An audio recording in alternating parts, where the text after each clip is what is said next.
Dillon Gabriel's going to miss a touchdown here. He makes the wrong read. He doesn't stay calm in the pocket. In fact, the pocket is pretty good, but he has his tight end open right there. If Dillon Gabriel just stays calm in the pocket, instead of getting happy feet, he's going to find his tight end here for a touchdown. Instead, Gabriel gets two, nervous with the pocket, leaves a good pocket, a great pocket, and scrambles here and throws a poor low percentage pass that could 2-by-2 formation, and Dillon Gabriel picking a side, going to it quickly, being really decisive in the 2-minute drill.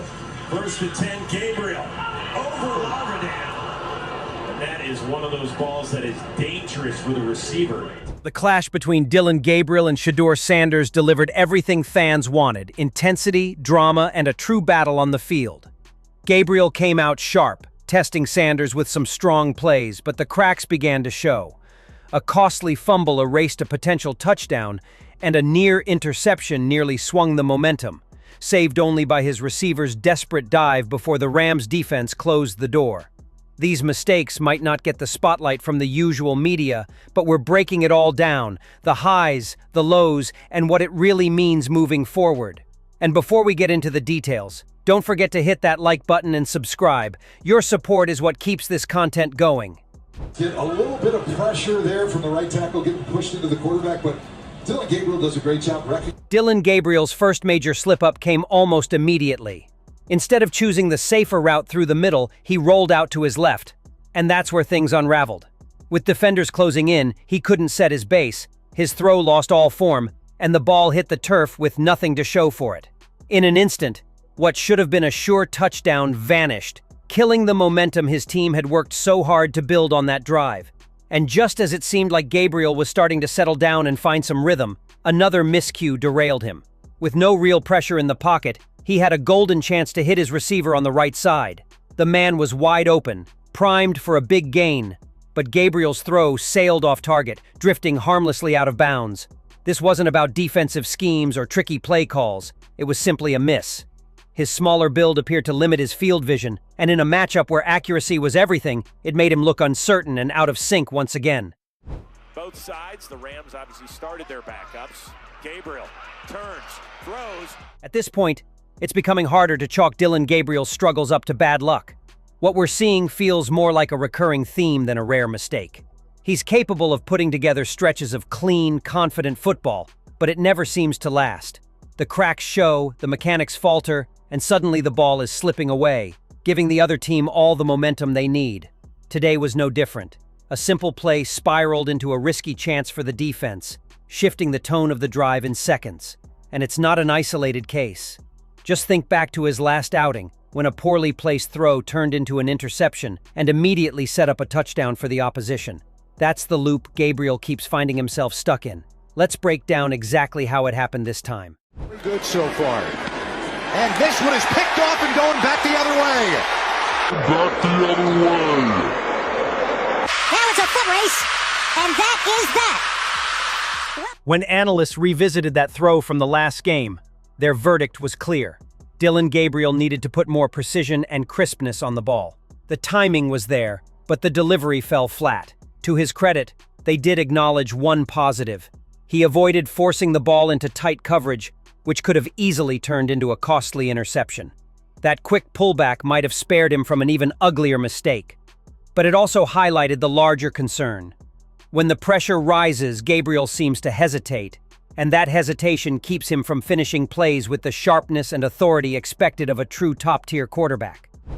Whenever you have this much traffic, that many bodies in the same spot, in the same space, do not throw that ball, Dillon. Do not throw that ball. He knows that, and the end result, as we'll see right here, is a pick six. Now, I'm glad he didn't go the Baker Mayfield route and try to make the tackle, because Dillon Gabriel even tried to spark things himself with a run straight up the middle, but that idea unraveled almost instantly. Jahad Campbell was all over it, reading the play with ease, closing the lane, and dragging Gabriel down for a sack. It wasn't just a busted attempt at gaining yards, it was a clear reminder of the ceiling he's running into. If he can't break through in this setting, what happens when he's staring down NFL defenders who are quicker, stronger, and far less forgiving? Moments like this don't just stall drives.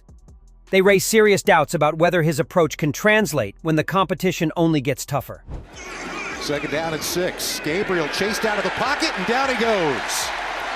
Good quick rush off the edge. Dillon Gabriel's struggles in the pocket keep showing up, and this time they proved costly again. Rather than standing firm and working through his reads, he forced a throw that never should have left his hand. The setup was ideal for a touchdown, but instead of capitalizing, he sailed it off mark and right into the defense's arms. In one moment, the drive collapsed. Points were lost, and momentum swung sharply the other way. It wasn't just a turnover. It was the kind of mistake that shifts the tone of an entire game and highlights just how much growth Gabriel still needs before he can be trusted to deliver consistently. When Dillon Gabriel took the field, his approach was noticeably cautious, almost as if he knew he was facing the first-team defense and wanted to simply survive the moment. With solid protection holding up in front of him, it was the perfect chance to show poise and creativity. But instead, he leaned too heavily on playing safe. The priority seemed to be avoiding mistakes rather than making an impact. And the moment those starting defenders rotated out, his flaws came into focus. The safety net was gone, and suddenly his rhythm fell apart. Fumbles, turnovers, and hurried choices piled up. What stood out most was the pattern. Whenever the pressure builds, Gabriel's control slips, and with it, the momentum of the entire game. The weight of the situation on the field was impossible to ignore, and even Coach Stefanski had to face it head-on in his pregame comments. He opened with optimism, pointing to the strides the Browns have been making overall. But the conversation quickly shifted to the obvious concerns. Stefanski didn't shy away from admitting the truth. Gabriel's 2 turnovers were turning points that completely altered the game's rhythm. In a rare, straightforward admission, he conceded that those mistakes handed the momentum to the other side, leaving the Browns scrambling to find their footing again. 2 giveaways really were the difference there in that first half, because I thought we were doing some really good things, but then we got that takeaway, had a takeaway negated by an offside, so. The weight of the situation on the field was impossible to ignore, and even Coach Stefanski had to face it head-on in his pregame comments. He opened with optimism, pointing to the strides the Browns have been making overall. But the conversation quickly shifted to the obvious concerns. Stefanski didn't shy away from admitting the truth. Gabriel's 2 turnovers were turning points that completely altered the game's rhythm. In a rare, straightforward admission, he conceded that those mistakes handed the momentum to the other side, leaving the Browns scrambling to find their footing again. When you look at the full picture, Dillon Gabriel's performance paints a troubling pattern. He's capable of flashes, moments where his talent shows, but the lapses always seem to creep back in at the worst times. Fumbles, misfires, and shaky decision-making have turned what could have been scoring drives into costly turnovers, shifting momentum and putting his team in a hole. Even Coach Stefanski couldn't gloss over it, admitting that those errors were game-changers that the Browns struggled to recover from. At this point, the question isn't whether Gabriel has potential. It's whether he can sharpen the edges of his game quickly enough to compete at the highest level. The NFL won't forgive hesitation or sloppy execution, and defenses only get faster, stronger, and smarter. Unless he finds a way to steady himself under pressure and turn those breakdowns into breakthroughs, his ceiling may remain limited. For now, Gabriel's story is one of promise mixed with doubt. The flashes are there, but so are the flaws. And until he proves he can deliver consistently, every game will carry the same uncertainty. Will we see the disciplined quarterback capable of moving the chains, or the one who hands the momentum away? What do you think about Dillon Gabriel's performance? Are these mistakes just growing pains that he can eventually iron out, or do they show deeper flaws that will hold him back at the next level?